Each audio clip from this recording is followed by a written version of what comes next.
Eu estava parada diante do enorme salão de festas do Solar Riverside, ouvindo as risadas abafadas e o som distante da música atravessando as portas ornamentadas. 250 convidados. 250 pessoas foram chamadas para o casamento da minha irmã, menos eu. 6 semanas antes, a chegada do convite tinha me enchido de alegria. Era um envelope elegante, creme, com letras douradas em relevo. Eu o abri já imaginando o vestido que usaria, o presente que compraria. Mas então li as palavras que gelaram meu coração. Recepção apenas para adultos, número de lugares limitado. Liguei para confirmar o que suspeitava. Então, isso significa que eu não fui convidada? Perguntei, tentando manter a voz firme. Do outro lado da linha, a voz doce de Aurora veio rápida, sem hesitação. Cíntia, o local é pequeno, só conseguimos acomodar os amigos mais próximos e a família imediata. Eu sou família, respondi, com o coração apertando. Eu sou sua irmã. Eu sei, ela suspirou, mas o Douglas tem uma família enorme. Os pais dele estão pagando a maior parte do casamento. Eles decidiram quem vai. Antes que ela pudesse ouvir o som da minha voz se partindo, desliguei. Foram 28 anos sendo a segunda opção. A responsável, a que resolvia tudo, enquanto ela era a filha de ouro, a que encantava a todos. E agora aquilo. Nem mesmo um lugar na recepção da irmã que eu sempre apoiei. Mesmo assim, fui à cerimônia. Sentei-me no último banco da igreja e observei a Aurora deslizar pelo corredor vestida em um vestido que sozinho devia custar mais do que o valor da minha hipoteca. Ela estava deslumbrante, como sempre. Era esse o poder que ela tinha, o de brilhar em qualquer lugar e me apagar junto. Quando o casamento terminou, tentei encontrar o olhar dela enquanto ela saía de braços dados com o Douglas, o novo marido. Ela me viu. Eu sei que me viu, mas virou o rosto e sussurrou algo para ele antes de seguir adiante, sorrindo para os convidados.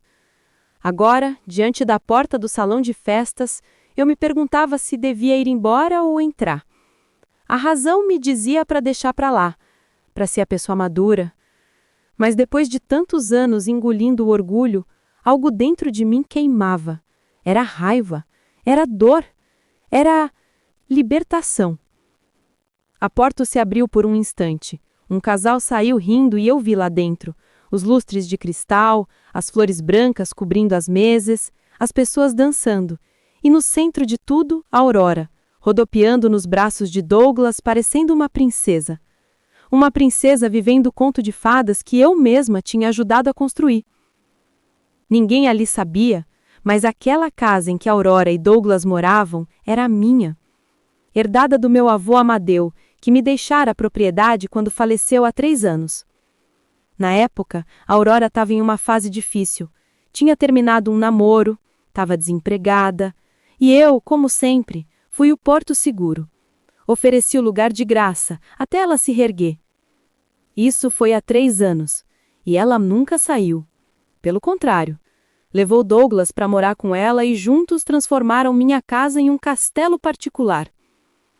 Eu nunca cobrei aluguel, nunca pressionei. Me convencia de que era generosidade, que família ajuda a família. Mas ali, do lado de fora daquele salão luxuoso de onde eu fora excluída, percebi que minha boa vontade tinha limite. Família também tem fronteiras. Peguei o celular. No topo da caixa de entrada estava o e-mail de Ricardo, meu advogado, com um documento que ele me enviara meses antes, um modelo de notificação de despejo. Eu nunca tive coragem de usar. Nunca quis ser a irmã má. Mas agora, eu já não era irmã de ninguém, não é? Rolei o texto, preenchi os dados, e enquanto lá dentro alguém fazia um brinde, provavelmente o pai de Douglas falando sobre 2 famílias unidas como uma só, apertei o botão enviar. O e-mail seguiu para Ricardo com uma única mensagem. Prepare a notificação oficial. Entregar amanhã cedo. Voltei para o carro. O ar da noite estava fresco, mas minhas mãos tremiam. Não de frio, mas sim do peso do que eu acabara de fazer. Eu não era assim. Eu não machucava pessoas. Eu consertava as coisas. Eu era a que apagava incêndios. Mas a paz exige duas partes dispostas a ceder, e a Aurora havia deixado claro em que lado eu estava. Enquanto dirigia de volta para casa, o som distante da festa ecoava na minha cabeça. Eles dançariam até a meia-noite, brindando com champanhe caro, tirando fotos perfeitas, e em 10 dias, quando voltassem da lua de mel em Cancún, encontrariam um aviso de despejo colado na porta da casa que julgavam ser deles. A casa que nunca foi deles. A casa que eu, tola, os deixei acreditar que poderiam chamar de lar para sempre. Liguei o carro e respirei fundo. O som do motor se misturou àquela sensação amarga e doce, entre vingança e alívio. Na manhã seguinte, acordei com uma clareza estranha. O tipo de lucidez que vem depois de uma decisão que muda tudo. Fiz café, sentei-me à mesa e abri o notebook. Lá estava o e-mail de Ricardo com a minuta da notificação. Tudo legal, tudo correto. A casa estava no meu nome, herdada do meu avô Amadeu, e Aurora e Douglas nunca assinaram contrato nem pagaram aluguel. Aos olhos da lei, eram apenas hóspedes e eu podia pedir que saíssem com 10 dias de aviso. O som do celular vibrou sobre a mesa. Era uma mensagem da minha mãe, Maria. O casamento da Aurora foi lindo. Pena você não ter ido à recepção. Ela disse que o espaço era pequeno. Li aquelas palavras mais de 10 vezes. Espaço pequeno. Como se o salão imenso que vi de relance estivesse lotado a ponto de não caber nenhuma cadeira a mais. Respirei fundo e respondi apenas. Sim, estava tudo muito bonito. Nada mais, sem acusações, sem dor, apenas silêncio. Minutos depois, outra mensagem chegou, desta vez da própria Aurora. Obrigada por ter ido à cerimônia, Cíntia. Sei que a situação foi desconfortável. Quando voltarmos da lua de mel, vamos almoçar juntas, ok? Almoço? Era isso que ela achava que bastava? 3 décadas de feridas e exclusões resolvidas com um almoço? Não respondi. Apenas encaminhei o número para Ricardo com uma nota curta. Pode prosseguir com a entrega da notificação hoje. 10 minutos depois, ele me ligou. Cíntia, tem certeza disso? Essas coisas entre família podem ficar feias. Tenho, respondi firme. Não quero mais ser a irmã que todo mundo pisa porque sabe que eu não reajo. Ele suspirou do outro lado da linha. Assim que for entregue, não dá para voltar atrás sem parecer fraqueza. Eu sei, disse, olhando para o café esfriando na caneca. E pela primeira vez não me importo em parecer forte demais. Por volta das 2 da tarde, recebi a confirmação. O aviso fora entregue. Naquela noite, o telefone tocou de novo. Era minha mãe. O que é isso, Cíntia? Um oficial entregou uma notificação de despejo na casa da Aurora. É exatamente o que parece, mãe. Ela está arrasada. Disse que só foi buscar as malas para a viagem e encontrou o papel colado na porta. Ela devia ter pensado nisso antes de me excluir da vida dela. Isso não é sobre um convite, é sobre você se vingar. Não é vingança, é limite. Do outro lado da linha, o silêncio foi pesado. Seu avô ficaria decepcionado, sabia? Ela disse por fim com a voz amarga. Meu avô deixou a casa para mim, mãe. Ele fez essa escolha. Eu só estou honrando. Ela desligou sem responder. Olhei para minhas mãos. Estavam firmes. O coração batia no ritmo certo. Nenhum arrependimento, nenhum medo. Apenas a certeza fria e sólida de que, depois de anos sendo a boazinha, eu finalmente tinha aprendido a dizer basta. Passei o resto do dia no escritório, mas não consegui me concentrar. Minha chefe, Verônica, percebeu. Está tudo bem, Cíntia? Perguntou quando todos já tinham saído da sala de reunião. Drama de família, respondi com um sorriso sem graça. Ela me olhou por cima dos óculos. Família é o projeto mais difícil que a gente encara, porque você não pode simplesmente demitir ninguém. Sorri. E se um dia você parar de amar? Perguntei. Ela pensou um pouco antes de responder. Então, você se liberta. Aquela palavra ecoou na minha cabeça o resto do dia. Liberdade. Talvez fosse isso que eu estava sentindo. Não raiva nem vingança, apenas a leveza de quem pela primeira vez não devia nada a ninguém. Naquela noite, peguei o carro e passei devagar em frente à casa. Minha casa. As luzes estavam apagadas, a notificação branca ainda estava colada na porta. Em 7 dias, aquele lugar seria meu de novo. Meu por direito e por coragem. E talvez pela primeira vez, Aurora sentiria o gosto de perder algo que julgava ser seu. O celular vibrou, uma mensagem dela. Precisamos conversar, por favor me liga. Apaguei sem ler o resto. Por dentro, um misto de calma e vazio. 10 dias, era tudo o que restava entre nós. Os dias seguintes se arrastaram como uma espera silenciosa antes de uma tempestade.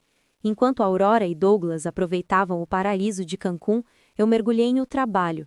Passava horas refazendo projetos, revisando plantas, tentando preencher com tarefas o vazio que crescia dentro de mim.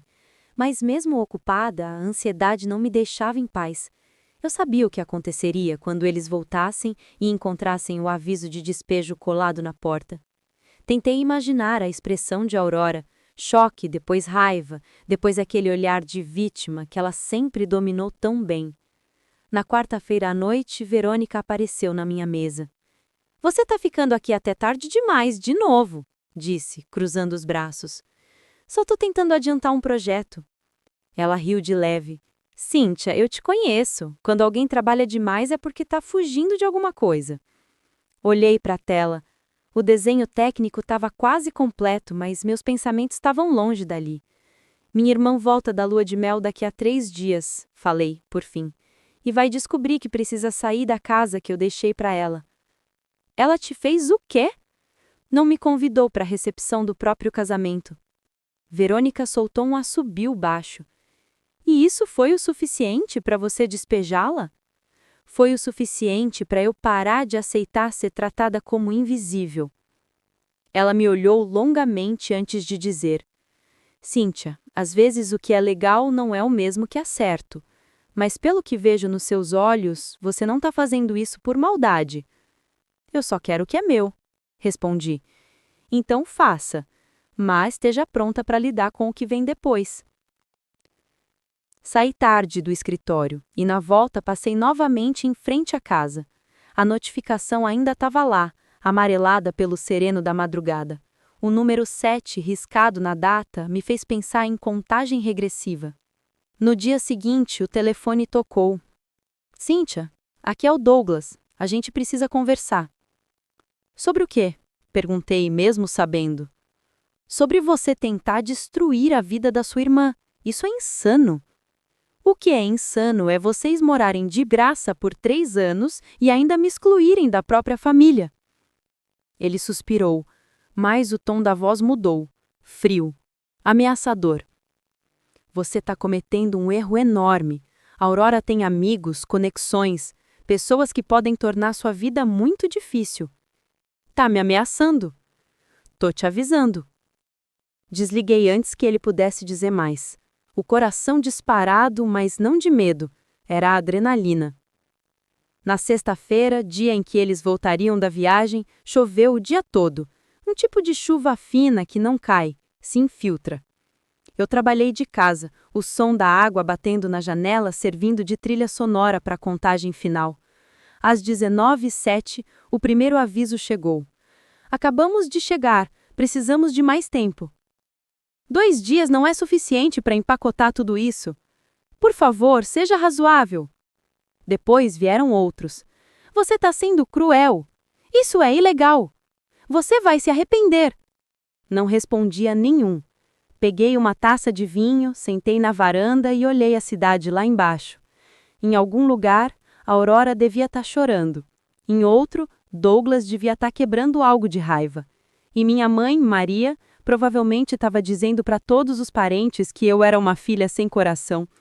Mas pela primeira vez eu não me importava com o que diziam. Por dentro, um silêncio se instalou, e ele era mais poderoso que qualquer culpa. No sábado, o mundo ficou estranho. Nenhum telefonema, nenhuma mensagem. Nem de Aurora, nem de Douglas. No começo achei que era um bom sinal. Talvez tivessem aceitado a realidade. Mas algo dentro de mim dizia o contrário. No fim da manhã, saí para correr. O ar estava leve, mas minha mente pesada. Cada passo ecoava como lembrança do que eu tinha feito. Eu sabia que nunca mais voltaríamos a ser as mesmas irmãs. Quando voltei, encontrei um envelope pardo colado na porta do meu apartamento, sem remetente.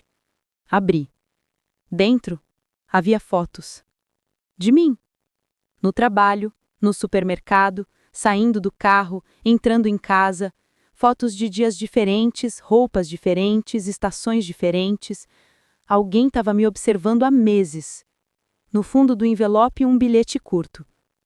Pare com o despejo, ou todos verão essas fotos, incluindo seu chefe, incluindo seus clientes. Senti o corpo gelar. Não era mais um jogo de família. Era perseguição. Peguei o telefone e liguei para o Ricardo. Estão me ameaçando. Como assim? Mandaram fotos, várias, bilhete anônimo. Ele respirou fundo. Isso é crime, Cíntia. Precisamos registrar tudo. Manda tudo para mim. Passei as próximas horas digitalizando, anotando horários, tentando lembrar cada detalhe. Mas, no fundo, eu já sabia quem estava por trás daquilo. Douglas. Quando o primeiro torpedo anônimo chegou no celular, não tive mais dúvidas. As fotos são só o começo. Desista do despejo ou vai piorar. Bloqueei o número. Outro chegou. Bloqueei de novo. Mais 2, 3, 4, até eu perder a conta. As mãos tremiam. Douglas estava indo longe demais. No dia seguinte, domingo, desci para buscar o jornal e congelei. A porta do prédio estava coberta de panfletos, meu rosto estampado em todos. Cuidado, moradora perigosa, sofre de instabilidade mental. Evite contato. Fiquei parada encarando aquilo enquanto os vizinhos cochichavam. A vergonha queimava a minha pele. A vizinha do quarto andar, Vera, apareceu com um olhar piedoso. Querida, vi esses papéis, que crueldade! É só um mal-entendido, murmurei. Ela balançou a cabeça. Família pode ser pior que inimigo às vezes. Subi para o apartamento tentando conter o choro, mas no fundo eu sabia. Aquilo estava só começando. Na segunda-feira, cheguei ao escritório antes de todas. A chuva da madrugada ainda escorria pelas janelas quando Verônica entrou na minha sala segurando algo nas mãos. Cíntia, o que é isso? Perguntou, mostrando um dos panfletos com o meu rosto. O sangue sumiu do meu corpo. Onde você conseguiu isso? Estavam espalhados pela portaria, respondeu com um semblante duro. Quer me contar o que está acontecendo? E então contei. Tudo. O casamento, o despejo, as ameaças, as fotos, o bilhete. Ela me ouviu sem interromper, apoiando os cotovelos na mesa e me observando atentamente. Quando terminei, respirou fundo. Esse homem, o tal do Douglas, onde ele trabalha mesmo? É diretor de vendas na Harrison Pharma. Ela anotou o nome num bloquinho. Certo. Aqui está o que vamos fazer. Primeiro, você vai à polícia registrar boletim. Segundo, continua com o processo de despejo sem recuar. E se esse sujeito ou alguém da empresa dele tentar te difamar, eu aciono o nosso jurídico. Olhei para ela surpresa. Você acredita em mim? Cíntia, eu te conheço há 8 anos. Você nunca perdeu a cabeça nem com prazos absurdos. Se diz que está sendo ameaçada, é porque está. Senti os olhos marejarem. Obrigada, murmurei. Não me agradeça, respondeu firme. Agradeça quando isso acabar, porque vai ficar pior antes de melhorar. Saí dali, direto para a delegacia. A policial que me atendeu se chamava Oficial Williams, uma mulher de meia idade, olhar atento e postura calma. Ouviu meu relato como quem monta um quebra-cabeça. Você ainda tem as fotos? Perguntou. Sim, estão todas aqui. Entreguei o envelope. Ela analisou uma a uma, anotando detalhes. Isso é vigilância continuada, Cíntia, e usar esse material para te chantagear é crime. Vamos investigar. Entreguei também os prints das mensagens anônimas. Esses números provavelmente são de chips descartáveis, explicou, mas qualquer pequeno erro deles pode nos ajudar. Saí da delegacia mais leve. Pela primeira vez, alguém levava a minha história a sério. Mas a trégua durou pouco. Poucas horas depois, recebi uma ligação da minha mãe, Maria, e o som da voz dela me gelou por dentro. Sua irmã está no hospital. O quê? O que aconteceu? Ela desmaiou. O médico disse que foi crise de ansiedade e todos estão dizendo que a culpa é sua. Larguei tudo e corri. O trânsito parecia interminável. Quando cheguei, encontrei Maria na sala de espera, o rosto cansado e frio. Onde ela está? Perguntei. Você não devia estar aqui, respondeu sem olhar para mim. É minha irmã. Era, disse com desprezo. Você a expulsou da casa. Agora quer o quê? Se sentir heroína? Mãe, essa casa sempre foi do vovô Amadeu. Ele deixou para mim. Não mais, cortou ela. O imóvel foi transferido para o nome da Aurora semana passada. Eu congelei. O quê? Isso é impossível. Eu nunca assinei nada. Ela puxou o celular e mostrou um documento digitalizado com a minha assinatura perfeita no rodapé.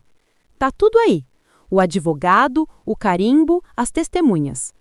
Isso é falsificado, gritei. Eu jamais abriria a mão da casa. O Ricardo confirmou que você assinou. Aquelas palavras foram como uma facada.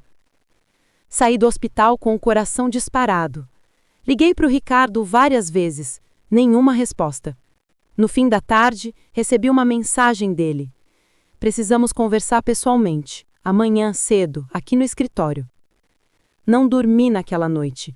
Revirei a minha memória tentando lembrar se em algum momento eu tinha assinado algo sem perceber. Não. Eu li a cada linha de cada documento. Sempre. Então como aquela assinatura estava lá? Na manhã seguinte, cheguei ao escritório dele. O Ricardo me recebeu com um rosto abatido. Antes de qualquer coisa, Cíntia, quero que saiba que eu nunca quis te prejudicar. O que você fez? Perguntei quase sem voz. Ele abriu uma pasta e colocou o documento falso sobre a mesa. Isso aqui é uma fraude. O selo notarial é falso, as datas não batem. Alguém tentou dar aparência legal a um documento adulterado. Foi o Douglas, não foi? Ele esteve aqui na semana passada. Disse que você o havia enviado para pegar alguns papéis. Minha secretária deixou ele sozinho na sala de arquivos por 15 minutos. Eu fechei os olhos, sentindo o chão sumir. A gente pode provar? Sim. Eu já protocolei denúncia na ordem e levei cópias à polícia. Esse caso agora é criminal. Um nó se formou na garganta, mas junto com o medo veio a raiva. Douglas estava tentando me destruir e estava quase conseguindo. Quando voltei para casa, percebi que a porta estava entreaberta. O coração disparou. Entrei devagar. Nada havia sido levado, mas tudo estava fora de lugar. As gavetas abertas, o laptop ligado, fotos minhas espalhadas pela cama. Alguém tinha estado ali. Chamei a polícia imediatamente. A própria oficial Williams apareceu. Não há sinal de arrombamento, disse, analisando a chefriça. Isso significa que ou usaram uma chave ou a porta foi destrancada por alguém com acesso. Não há ninguém além de mim com chave. Ela fez anotações. Cíntia, isso é escalada de ameaça. Eles estão invadindo seu espaço pessoal. A boa notícia é que agora temos elementos para pedir uma ordem de restrição. Quando ela saiu, o silêncio pesou. Eu não me sentia mais segura nem dentro da minha própria casa. O telefone vibrou. Era Aurora. Por um segundo hesitei, depois atendi. Cíntia, preciso te contar uma coisa. Fala. O Douglas não é quem eu pensei que fosse. Ele descobriu sobre o testamento do vovô e me usou, desde o começo. Ele planejou tudo. O que você está dizendo? Que ele quer aquela casa a qualquer custo. Eu achei que era amor, mas era interesse. A voz dela se quebrou. E tem mais, Cíntia. Ele tem uma arma. Eu encontrei ontem. Você está com ele agora? Sim, ele está dormindo. Mas se descobrir que te liguei, eu... O som do choro dela cortou a frase. Por favor, não venha aqui amanhã. O despejo vence amanhã. Promete que não vem? Aurora. Promete. A ligação caiu. Fiquei parada, segurando o celular com o coração em disparada. Ela estava com medo. E se havia uma coisa que eu conheci em Aurora, era quando o medo era real. Peguei o telefone e liguei para a oficial Williams. Minha irmã está em perigo. Disse que o marido está armado. Vamos pedir uma verificação de bem-estar, mas por favor, Cíntia, não vá até lá. Se ele realmente tem uma arma, pode ser perigoso. Eu prometo. Menti, porque no fundo eu já sabia que ia ir. O ar estava frio e úmido, a rua silenciosa. Eu me escondia entre as sombras, observando a casa que um dia chamei de lar.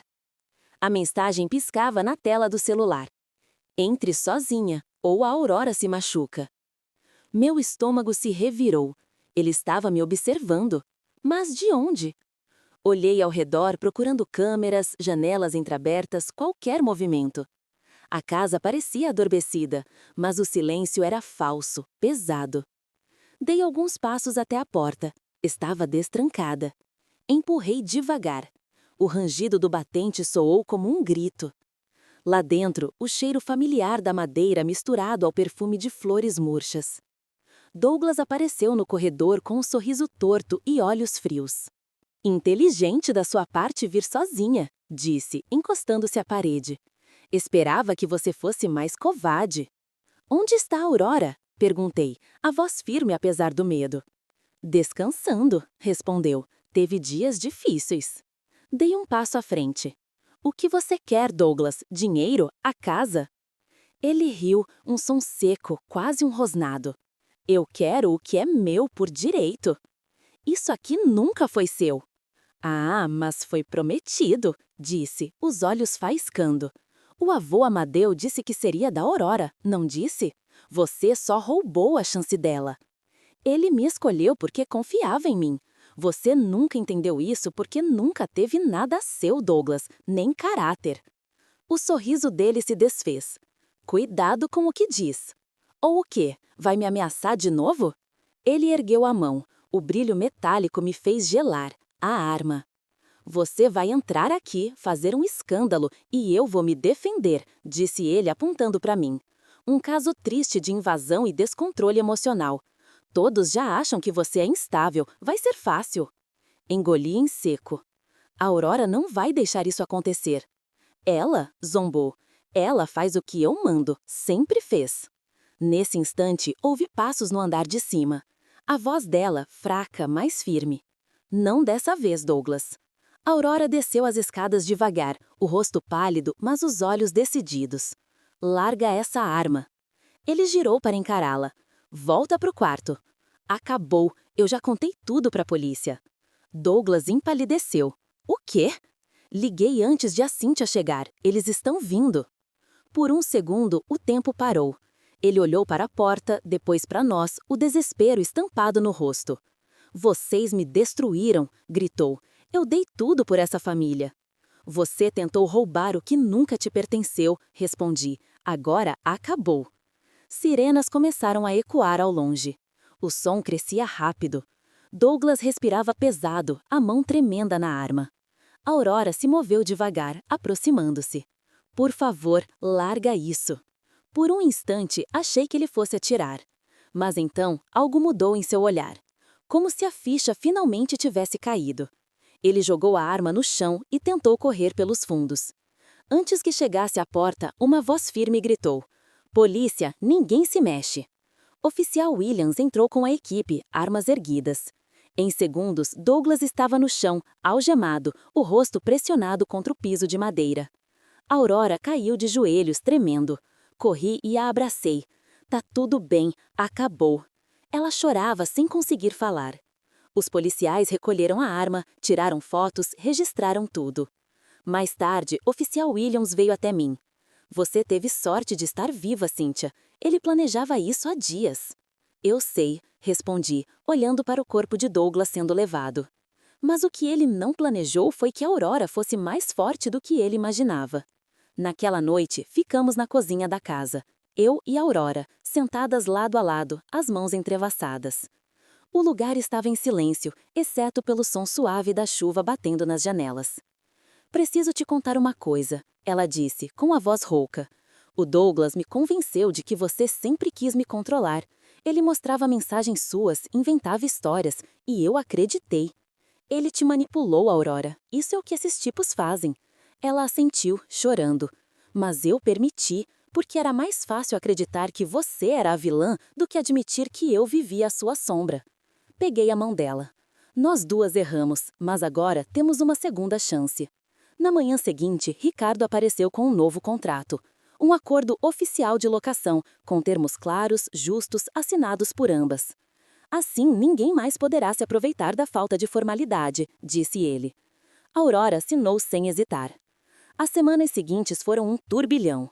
Douglas foi formalmente acusado de falsificação, perseguição, ameaça e tentativa de agressão armada. O diário que Aurora encontrou depois revelou o pior. Ele tinha feito isso com outras mulheres antes, sempre buscando tirar proveito de quem herdava propriedades.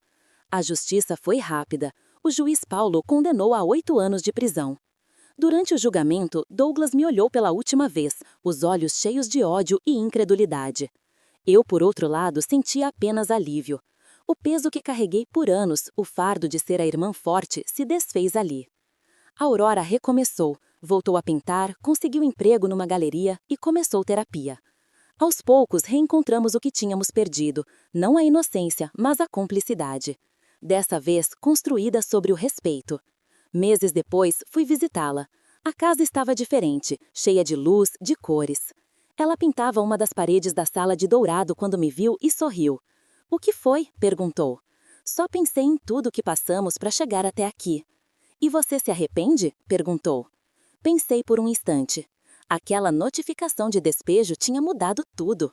Parecia um ato de vingança, mas no fundo foi o início da verdade.